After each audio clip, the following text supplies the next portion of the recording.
Drame dans la course à la voile, la Baule Dakar. Daniel Gillard, le skipper de Jet Service, tombe à la mer. Les chances de le retrouver vivant sont extrêmement faibles. Le Dow Jones en accordéon. Les promesses de Reagan de s'attaquer au déficit budgétaire n'ont pas convaincu la bourse de New York. À Paris, l'indicateur perd 0,46%.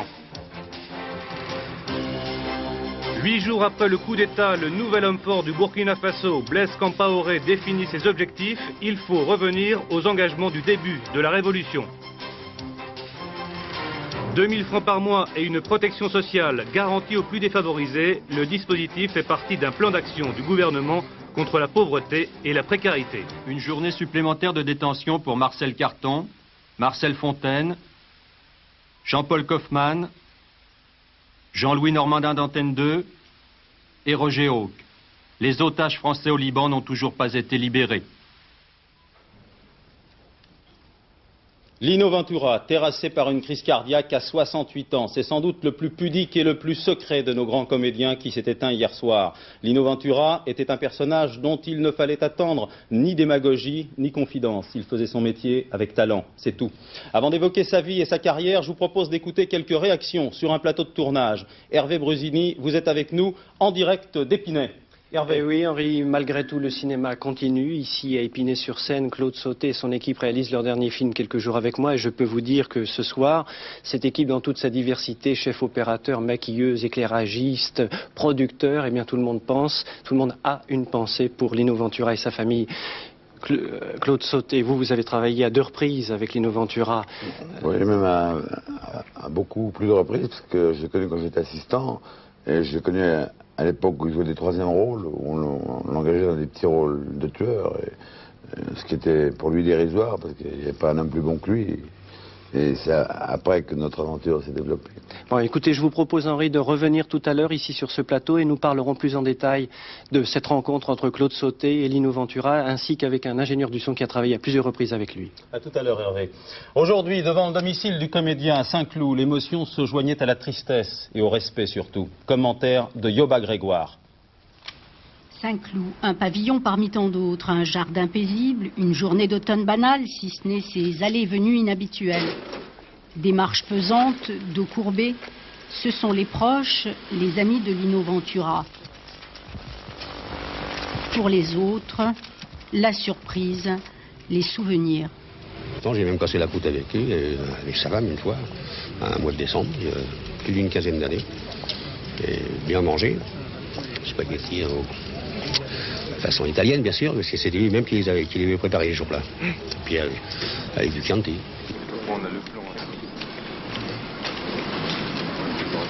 J'ai passé toute la journée avec lui depuis 10 h le matin jusqu'à issue fatale.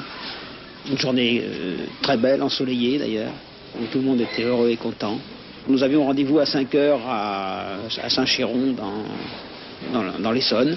Et nous sommes partis ensemble à Saint-Chéron. Et il conduisait d'ailleurs ma voiture, il était en pleine forme. Et nous sommes repartis le soir vers 6 h. Et on est rentré chez lui pour dîner. C'est arrivé brutalement, comme un accident en fait, puisqu'il avait même préparé les dominos pour faire la fameuse partie de Mata après. Donc personne ne pensait à rien, ça l'a fait d'un seul coup. Tout le monde a fait le maximum, on ne peut pas vraiment presque plus que le maximum, mais quand c'est l'heure, c'est l'heure. Et depuis hier soir, les témoignages se succèdent. Il faut dire que Lino Ventura avait le culte de l'amitié. Des comédiens à la classe politique, tout le monde aujourd'hui a perdu un ami précieux et chaleureux. Le dur à cuire au cœur tendre, comme le surnommaient certains de ses proches, était un homme solide et très sympathique. Il n'y avait pas une grande différence entre ce qu'il était dans la vie et la représentation qu'il avait à l'écran. Le public s'y est pas trompé. Je veux dire, si le public aimait tant Lino, c'est parce qu'il savait très bien que le gars qui était sur l'écran était le gars qui était dans la vie. Je veux dire, il savait très bien que c'était pas un acteur de composition qui faisait semblant d'être courageux, qui faisait semblant d'avoir du cœur, qui faisait semblant d'aller au secours des autres. Quand il a incarné Jean Valjean dans Les Misérables, il est Jean Valjean. C'était l'acteur, un acteur professionnel absolument extraordinaire, parce qu'exigeant, parce que modeste, parce qu'humble, parce qu'une présence formidable, énormément de générosité, de bonté, et peu à peu il ne interprétait plus, il vivait ses personnages avec une telle vérité. déjeuner ensemble, c'était quelque chose d'important.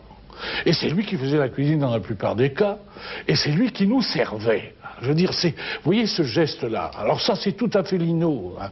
Cette générosité du cœur, Lino, c'était un exemple pour nous. Il était exemplaire. C'était un homme du peuple dans le plus beau sens du mot, très généreux. Oui. On dit qu'il était très pudique. Très pudique, très pudique. Oui, il y a des tas de choses qu'il refusait de faire parce que il voulait pas trop se livrer. Il était secret aussi. Il était discret. Vous voyez à quel point il n'a pas aimé la publicité dans sa vie. Il a toujours été un petit peu farouche, un peu sauvage. Il s'est beaucoup consacré à sa famille et à cette œuvre qui est très importante. Parmi les autres artistes, je veux qu'on continue son œuvre. Parce que lorsque lui a fondé Père-Neige, il était tellement pudique, il était tellement discret, que nous, on avait honte aussi de se mettre en avant. Mais maintenant qu'il est mort, moi, je continuerai, personnellement, mais alors d'une façon non discrète, à m'occuper de Père-Neige. Oui, vous l'avez entendu tout à l'heure dans la bouche de Françoise Fabian, au sommet de sa gloire, Lino Ventura a toujours refusé la publicité et le star system pour mieux se consacrer à l'association Père-Neige. Une association qu'il avait d'ailleurs créée lui-même pour venir en aide à l'enfance handicapée. Ce drame, il le connaissait bien car l'une de ses 3 filles était paralysée. C'est pour faire sourire les enfants handicapés, pour les aider, que le gros bras des années 60 était devenu un homme de cœur. À Sèvres, la maison Père-Neige reste silencieuse. Ici, on n'est trop abattu par la nouvelle, aucun commentaire, juste le chagrin.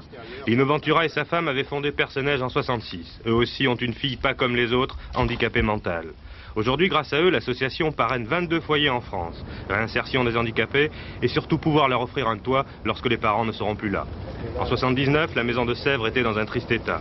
Écoutez les réactions dans le quartier à l'annonce de l'installation des handicapés mentaux. Elles permettent de mesurer la difficulté du vrai combat de Lino Ventura. Qu'est-ce que vous voulez que je fasse? J'ai peur. Mais ils sont inoffensifs. Moi, ça ne me dérange pas que ça se fasse là, mais je pense que ça aurait pu se faire ailleurs, dans un quartier moins habité. Aucun problème. Alors, quand la générosité, la chaleur humaine venaient à sa rencontre, Lino Ventura cachait mal son émotion.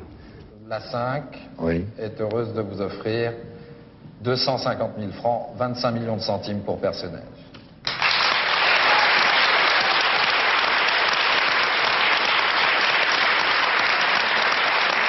Je ne suis pas très habile dans les discours, mais je voudrais vous dire une seule chose. Au nom de tous ces enfants, un grand merci.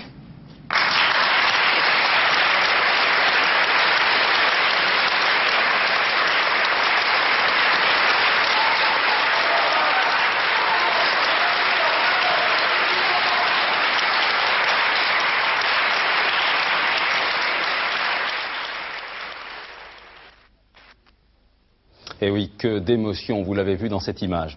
À travers plusieurs extraits de films, je vous propose de revenir sur la carrière exceptionnelle de Lino Ventura. Sa première apparition sur les écrans date de 1953 aux côtés de Jean Gabin, qui deviendra d'ailleurs son ami. Ce qui est étonnant chez Lino Ventura, c'est qu'en dépit de son côté bougon et bagarreur, il savait émouvoir le spectateur. Et quand un type aime le fric, il est toujours vulnérable. Qu'est-ce qu'on a dû se faire piéger? J'ai pas dit ça. Non, vous n'avez pas dit ça, mais vous y pensez. Remarquez, c'est normal. Vous êtes toute neuve. Sur la vie, sur le métier. En face d'un vieux cheval. Vous croyez pas qu'ils ont autre chose à faire aujourd'hui, les flics? Elle n'a pas voulu venir. Je lui ai téléphoné. Je lui ai dit viens. Elle n'a pas voulu venir.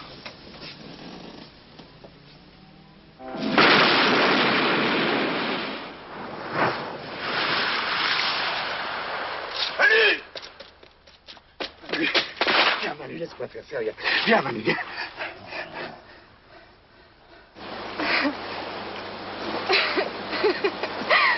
Même quand je serai mort, tu me croiras pas, hein. Tu vas voir. Dans votre pièce.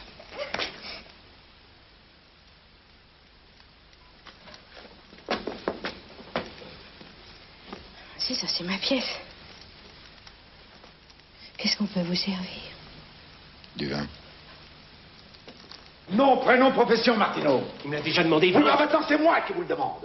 Puisque vous les contactez toutes les demandes et toutes les réponses, alors j'attends les réponses. Vous vous appelez Martineau? Oui. Jérôme? Oui, Jérôme, Charles-Émile. Notaire 43 boulevard de l'Âtre, Jobourg-Manche. Oui. Vous êtes marié? Oui. Sans enfant? Sans enfant. Pourquoi, ça fait des saletés?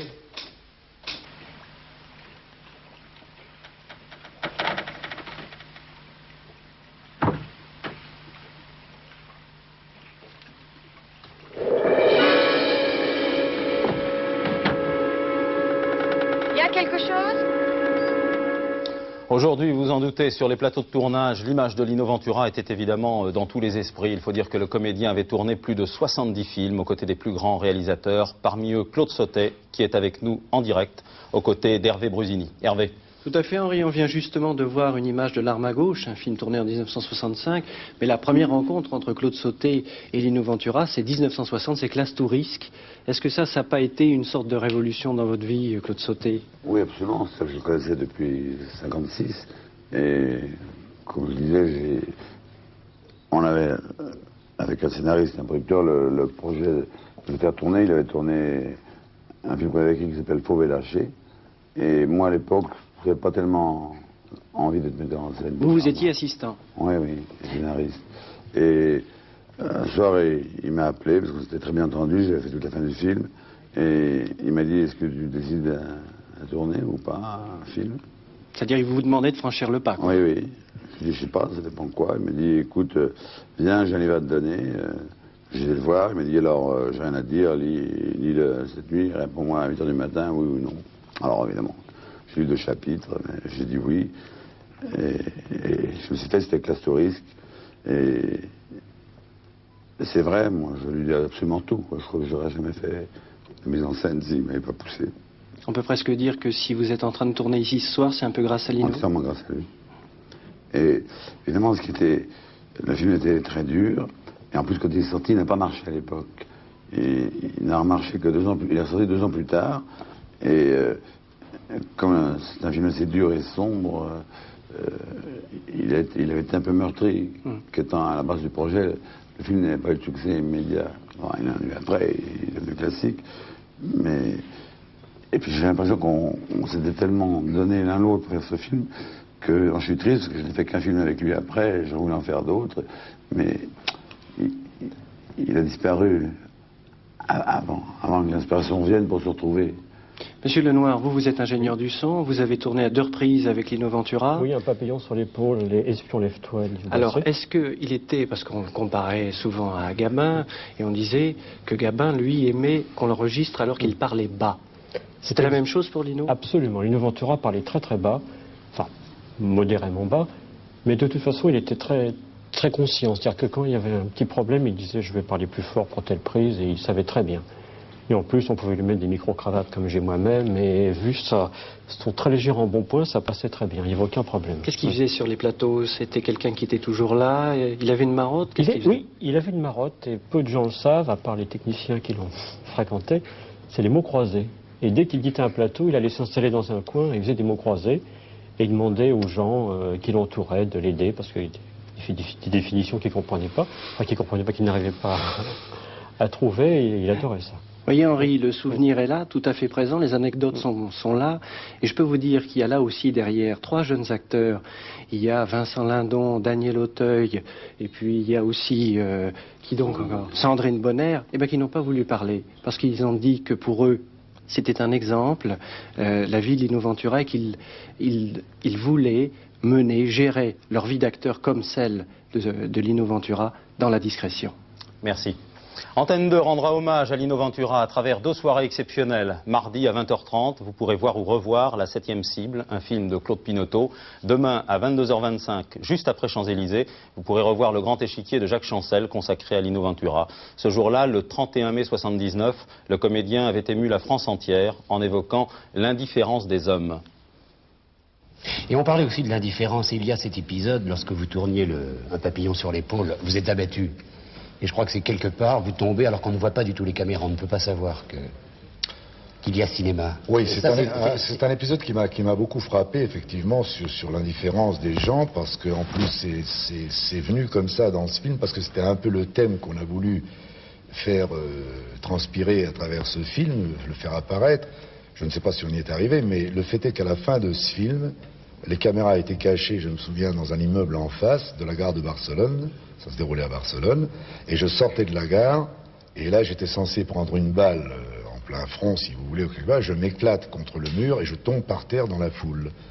Et je suis resté environ 2 minutes par terre. Il n'y a aucun être humain qui s'est arrêté. Et ça, je vous garantis que ça m'a marqué pendant un bon bout de temps. Et toute sa vie, on est tenté de le dire, est sans doute à l'image de cette petite phrase, celle d'un homme d'honneur, intègre et sensible, plus que celle d'un grand comédien. Lino Ventura sera demain soir sur Antenne 2 à 22h25. Hasard de l'actualité, le monde de la voile est lui aussi en état de choc. Aujourd'hui, Daniel Gillard a disparu en mer alors qu'il disputait la course La Baule-Dakar. Vous connaissiez bien Daniel Gillard? Nous connaissions bien Daniel Gillard, nous tous les gens habitués à voir la voile. Malheureusement, Daniel Gillard a disparu, il est tombé à l'eau.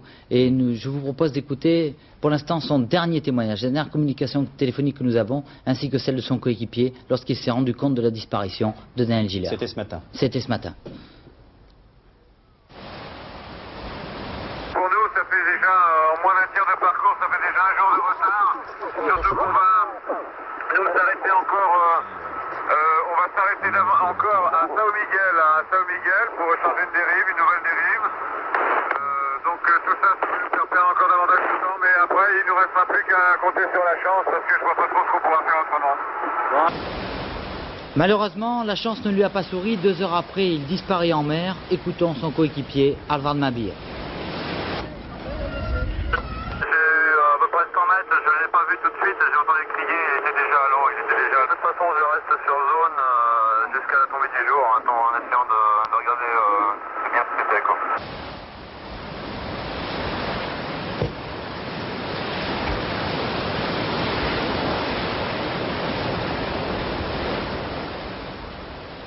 Oui, Jean, c'est le problème de la sécurité qui est une nouvelle fois posé. Ces Formule 1 de la mer vont vraiment trop vite. Qu'est-ce qui se passe? Que faut-il faire? Il n'avait pas son harnais, sans doute. Voilà, le problème est de savoir s'il faut s'attacher ou non dans des conditions comme celles qu'ont rencontrées les navigateurs aujourd'hui, c'est-à-dire 40 à 45 nœuds de vent, à peu près 80-90 km/h, par une mer qui représente à peu près 3 à 4, 5 mètres de creux, et c'est très dangereux. Donc la moindre vague, le moindre faux mouvement vous entraîne à l'eau, ça a été le cas.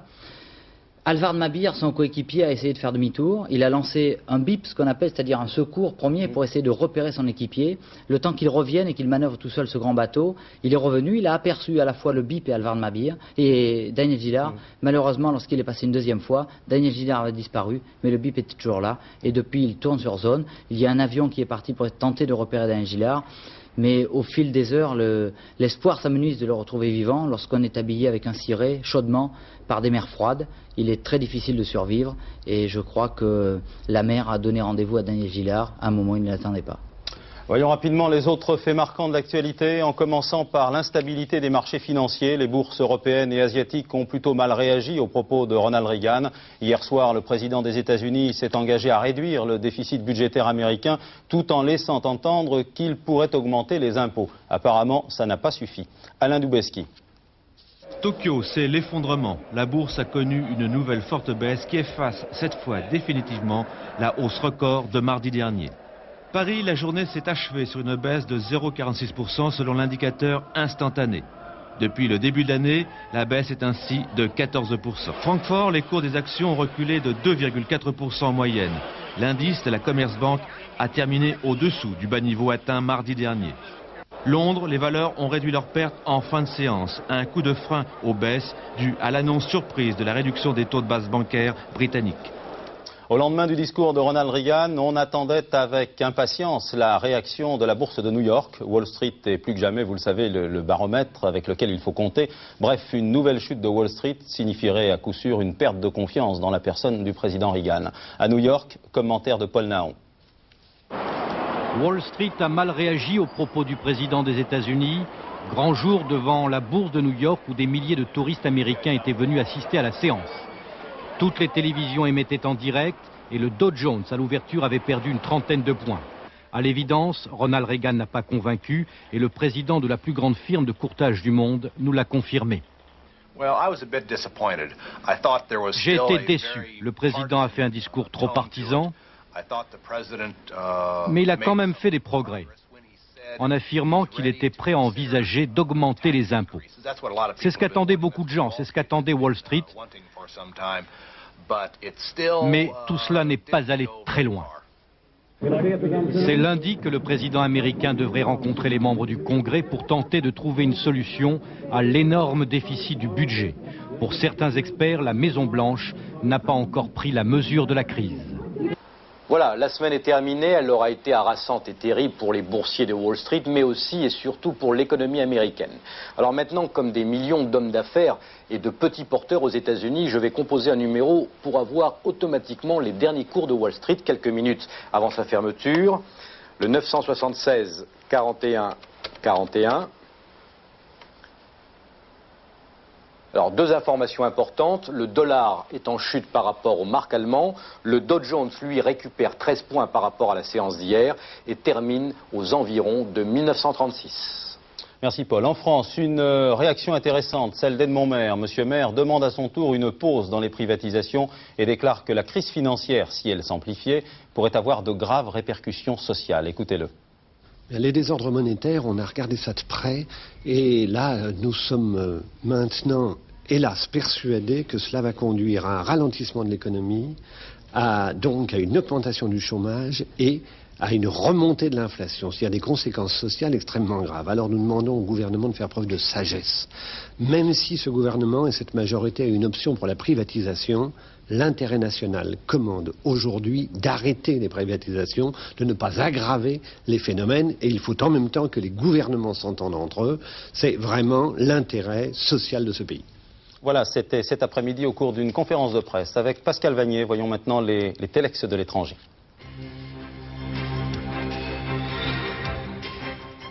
Un soldat à l'entraînement. Ce dauphin appartient à une unité spéciale de la marine américaine. Sa mission, détecter les mines iraniennes du Golfe. Mission commando, l'intelligence du dauphin fait la différence. Il doit repérer les charges sans les toucher. Une guerre sous-marine plutôt inattendue. La haute technologie américaine intéresse les soviétiques. Illégalement s'il le faut, 3 personnes, dont 2 Français, ont été arrêtés en Californie. Ils s'apprêtaient à vendre à l'URSS les plans d'un ordinateur stratégique pour la fameuse guerre des étoiles. À la demande du chef de l'agence spatiale soviétique, aurait-il déjà avoué. La chute d'une cravache d'or, Lester Piggott, condamné à 3 ans de prison ferme par le tribunal d'Ipswich. L'autre talent du jockey anglais est la fraude. Des gains placés dans différentes banques et sous des noms d'emprunt. 3 millions de livres, 30 millions de francs dissimulés au fisc depuis une dizaine d'années. Regard déçu, visage fatigué, George Shultz n'a pu annoncer qu'un accord virtuel sur l'élimination totale des missiles intermédiaires.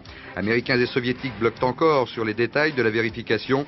Toujours pas de date pour le sommet Reagan-Gorbatchev. Le numéro 1 soviétique n'est pas encore tout à fait prêt, a déclaré George Shultz. Au Burkina Faso, la vie reprend son cours quelques jours après le coup d'État qui a porté au pouvoir le capitaine Compaoré.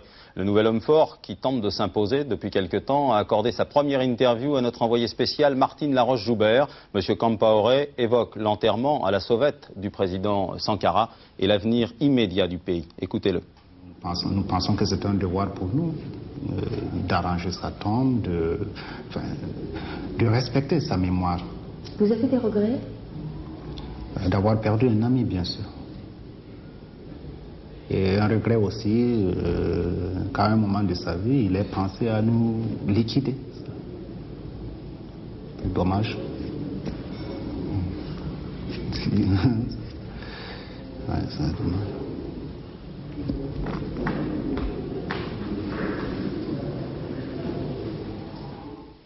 Alors donc, ce qui est important pour nous, ce qui a été un acquis pour les révolutionnaires, c'était bien sûr l'engagement massif des populations autour des mots d'ordre au départ.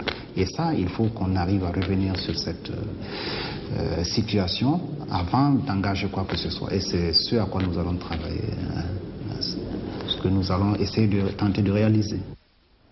Retour en France, le gouvernement propose un plan de lutte contre la pauvreté. Le plan a été divulgué aujourd'hui à l'issue du Conseil des ministres. Concrètement, 470 millions de francs ont été dégagés afin de faire en sorte que personne cet hiver ne soit démuni de logement et de ressources. Ce plan suffira-t-il à gommer la réflexion que nous allons entendre? Tout le monde le souhaite. Agnès Poirier. Seul et sans ressources, l'homme était couché sur le trottoir. Une commerçante appelle alors un médecin. Cet homme, qui a été maçon il y a longtemps mais qui survit dans la rue depuis 10 ans, n'a pas pu se faire accepter à l'hôpital. Vous n'êtes pas à la sécurité sociale? Non, je n'y suis plus. Alors, emballez-moi ça. Ah bon, dire, foutez-moi ça à la poubelle. Là, je suis déprimé complètement. Déprimé. Là, je suis déprimé. Avec l'hiver, cet homme va pouvoir bénéficier des actions d'urgence mises en place par le gouvernement. Hébergement et nourriture grâce au surplus européen. Pour les sans-abri, ils sont 200 000 en France, désormais une autre possibilité. En échange d'une activité, un revenu minimum de 2 000 francs et une couverture sociale. C'est la généralisation du système dit des compléments locaux de ressources, qui permettent de donner 2 000 francs par mois de revenus, plus une protection sociale, ce qui est très important évidemment, à des personnes démunies de toute ressource qui acceptent un travail ou une activité d'intérêt général ou une formation qui leur est proposée localement par une collectivité locale, un hôpital, une maison de retraite, de telle manière que cette personne ait non seulement une sécurité, mais aussi à nouveau un rôle dans la société. 78 départements vont appliquer cette nouvelle mesure. Le gouvernement vient de débloquer 470 millions de francs pour lutter contre la précarité et la pauvreté. Ce matin, le Conseil des ministres a également adopté des mesures exceptionnelles en faveur de 4 départements bretons et 2 départements normands durement éprouvés récemment par la tempête. L'état de catastrophe, entre guillemets, catastrophe naturelle, a été constaté pour les Côtes du Nord, l'Ille-et-Vilaine, le Finistère, le Morbihan, la Manche et le Calvados. Indépendamment des aides qui vont intervenir dans les semaines qui viennent, certains agriculteurs ont déjà fait jouer les assurances pour limiter les dégâts, bien sûr. Enquête de Patrice Velay. Pour une bonne expertise, il faut un entrepreneur, un assureur et un expert, bien sûr. L'objet de toute leur attention ce matin, la porcherie de Roland Buquin. De gros dégâts, plusieurs toitures endommagées et dans son contrat d'assurance, une garantie tempête. Le travail de l'expert, évaluer le préjudice, au mieux des intérêts parfois contradictoires de l'exploitant et de son assureur. Discussion technique avec l'artisan chargé de la reconstruction, les 2 hommes s'accordent sur les réparations indispensables, choisissent les matériaux. En Bretagne, près d'une exploitation sur 2 a reçu ou recevra une visite d'un expert. L'urgence est partout, des dizaines de milliers de dossiers sont en attente. Dans un premier temps, nous avons bien évidemment rencontré le maximum de nos assurés et ensuite, au fur et à mesure qu'ils ont vu leurs entreprises, leurs artisans, nous les revoyons pour envisager leur règlement. Donc vous rencontrez des gens pour conclure des dossiers en ce moment? Absolument. Là actuellement, nous commençons à revoir les premiers qui nous ont fourni leur devis et avec les entrepreneurs, nous concluons des accords et nous payons nos assurés. L'heure des comptes, la dernière étape de l'expertise. Accord à l'amiable entre les parties, compte tenu d'une franchise de 11 000 francs, Roland Buquin a touché ce matin 89 368 francs. De quoi reconstruire ses bâtiments et relancer son élevage de porcs. Dans quelques mois, il aura droit à une autre indemnité. Elle servira à compenser ses pertes d'exploitation. Je vous donne rapidement, je suppose que vous les attendez, les pronostics de Pierrette Bresse pour le tiercé de demain, qui se courra sur l'hippodrome d'Auteuil. 16 partants, Pierrette vous conseille de jouer le 12, Hill Street, le 15, V Accountant, le 1, Cottervin, le 5, Richelieu-Drouot, ça c'est plus facile à dire, le 7, Carson City, le 8, Imam du Tenu, le 3, Gamboy, le 2, It Reflets. 16, non pas 16, 16 c'est le nombre de partants, 12, 15, 1, 5, 7, 8, 3 et 2. La météo du week-end, José, je crois qu'il n'y a pas de miracle, hein, malheureusement. Et non, Henri. Demain, ciel masqué par les nuages, bien entendu. Ce n'est pas la photo satellite qui me contredira. En effet, des nuages nous quittent par le nord-est et d'autres arrivent par le sud-ouest. Voici les images, je l'espère. Bon, voici. Donc les nuages nous quittent, d'autres arrivent par le sud-ouest. Ils vont envahir, vous le verrez, surtout le sud du pays. Résultat, pour demain, le ciel sera surtout couvert. Il y aura de la pluie sur le Languedoc-Roussillon, la vallée du Rhône et le nord des Alpes. Le Midi et la Côte d'Azur ne seront pas épargnés.